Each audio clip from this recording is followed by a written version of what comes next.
Hi, and welcome to April's newsletter feedback on the energies that we have been experiencing. And I always really find it fascinating that whatever I'm going through, it would appear that other people have similar processes going on in their life as well.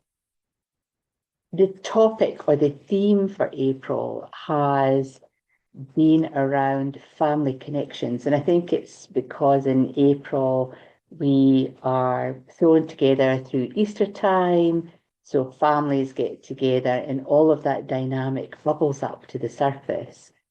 And we revert to childhood behaviors or to programmed roles, whether I'm the middle child. So I'm obviously going to be the rebellious one, the one that's invisible, all of that stuff that middle children apparently have.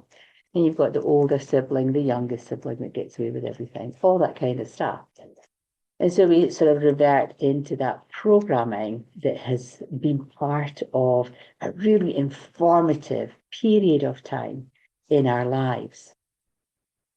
I think with family dynamics, what we must remember is that our families shape us. They are our lessons. They're not necessarily where we're going to find love and compassion. It certainly isn't a story for a lot of my clients out there where family dynamics have been really difficult. And I think when we stop looking at our families in a way where we felt cheated of love or neglected or abused or used, all of those processes, but actually start to look at our family and maybe give thanks for who we've become because of them. That's when you really appreciate why you chose your family. I think it's really interesting that we unconsciously repeat patterns in our lives through what we've gained in our family dynamic. And I think that's something that we have the ability to change. That's something that we can consciously change because that's the old program. We need to bring in a new program for who we are as adults. But it is difficult. It's difficult when we step into, let's say, going to a classroom and we're confronted by a teacher and suddenly we feel like we're 10 again, or 5 or 6 or 7, whatever age it was, where that emotional trigger of being confronted by a teacher sort of happens in your life. But it's difficult. Childhood patterns become so ingrained. And it's when we're with our family, when we're surrounded by our family, that those old ingrained patterns resurface and we become that a version of ourselves, I would say, I think was probably a better way to put it, a version of ourselves that isn't who we are right now. And it's how do we explain to our families that we are actually an adult, that we are very capable of supporting ourselves. We don't need to be babied if you are the baby. You don't need to be ignored if you are the middle child. You're certainly not the boss if you're the older child and you have younger siblings. They've all dynamically created a life that belongs to them, and they don't need your supervision per se. So it's been a really interesting month. For myself, I have a family member who has decided to come out to New Zealand very unexpectedly. I don't know why. And I think that's the question I'm going through. This is someone I haven't spoken to or had a conversation with for at least 25 years. At least 25 years, I would say. We've never had conversations before that. We didn't have conversations before that. We didn't have a connection before that. And of course, me with my drama queen mind is racing at 100 miles an hour with the whys and the wherefores and the what ifs. What if this happens? What if this is going to occur? I'm just adjusting my position here. And so it's a really interesting time for me because it has triggered memories, thoughts, and feelings that I really didn't know existed. And that's just because that's that family dynamic thing. Um, and so it's been interesting talking to my clients who are going through really similar things and reflecting on the healing that I've been giving them. Is that what I should be giving myself? I think the thing that we have to remember is that we all have this survival self, this deeply held process, mechanism is probably a better word, a mechanism where it brings things up to the surface for healing. It's very much a theta healing technique, the undercurrent that lies there waiting. And then something will come and it'll trigger it. And then we're like, why am I thinking about that? And I've certainly been looking at my own undercurrent. I'm really aware of some of my family dynamics, especially not having had a father figure in my life from the age of 4. And so quite often my undercurrent will come up and it will connect to, or it will silently talk to that, which sounds a really silly thing to say, but in my mind, it's silently talking to our oldest male family member, validating who I've become, validating how successful I am, validating, myself as a person, as a 62-year-old, because really, my last interaction with that particular person was when I was a flower girl and I was about 5. And then when I was in my early 40s. So again, big tracks of time where there's no connection. And then there's just this one instant of connection. So that's my survival self trying to relate to a fatherly figure and looking for that fatherly connection to make me feel better because I haven't had that in my life. And so I then talk to myself as I'm screaming this within my head, going, it's okay, you don't need to validate yourself to any fatherly figure because you're actually fine. You're doing okay. And I think that's that echo that comes up where we don't perceive who we've become.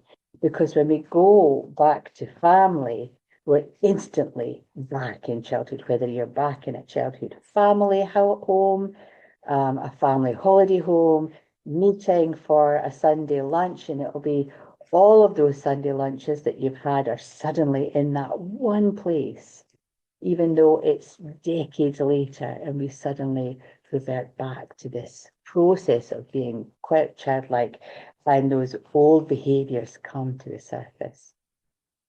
I know for myself, I think in preparation for this family visit, it's really just about being in my own comfort zone. It's about doing what actually is more important for me at that point in time.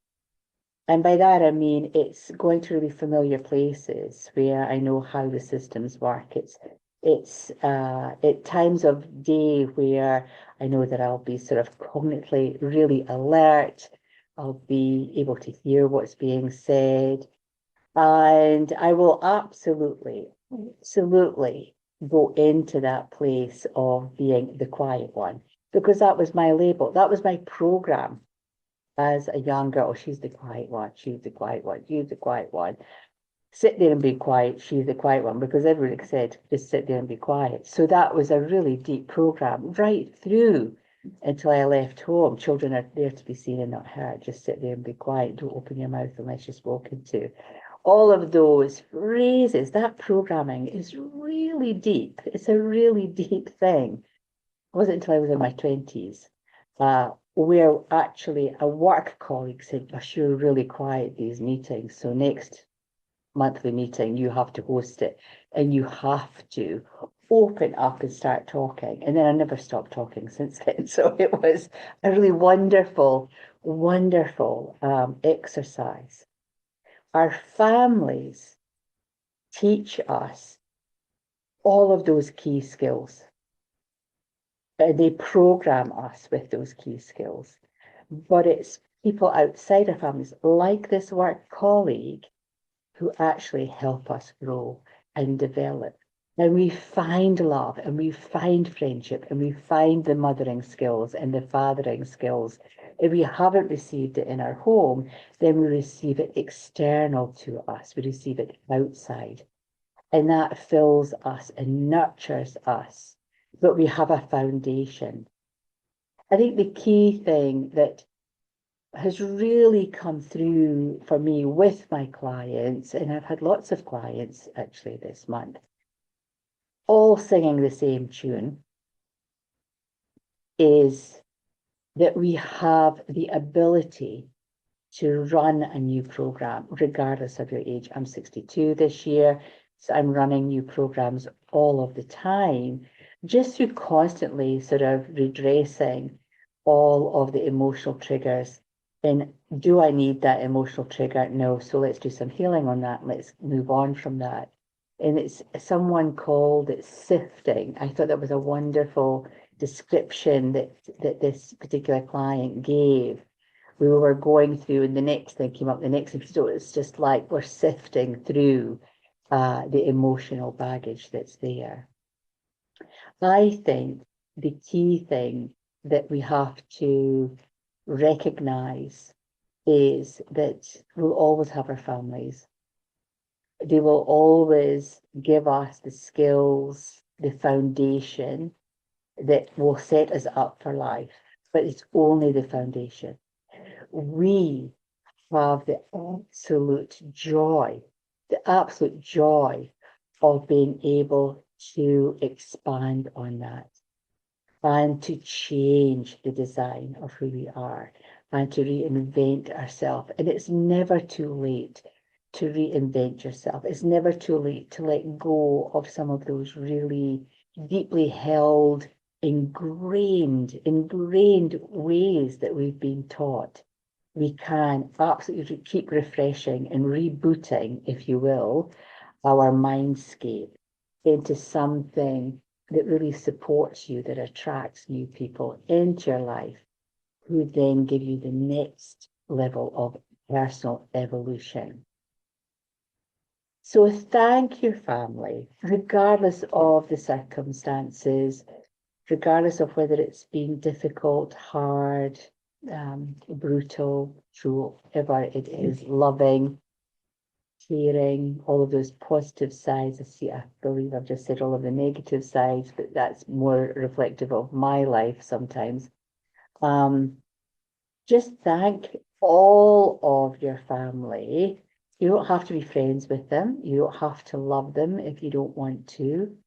You don't have to adhere to their request if it doesn't fit in with you, your life, your program. But thank them definitely for creating a foundation, because without that foundation, you've got nothing to grow from and to evolve from.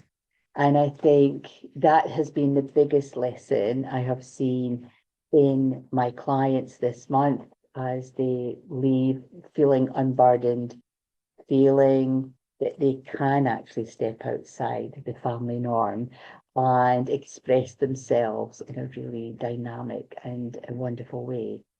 And I know for myself, I'm working through preparing myself for meeting this family member after what has been a very, very long time of no physical contact. It's going to be interesting.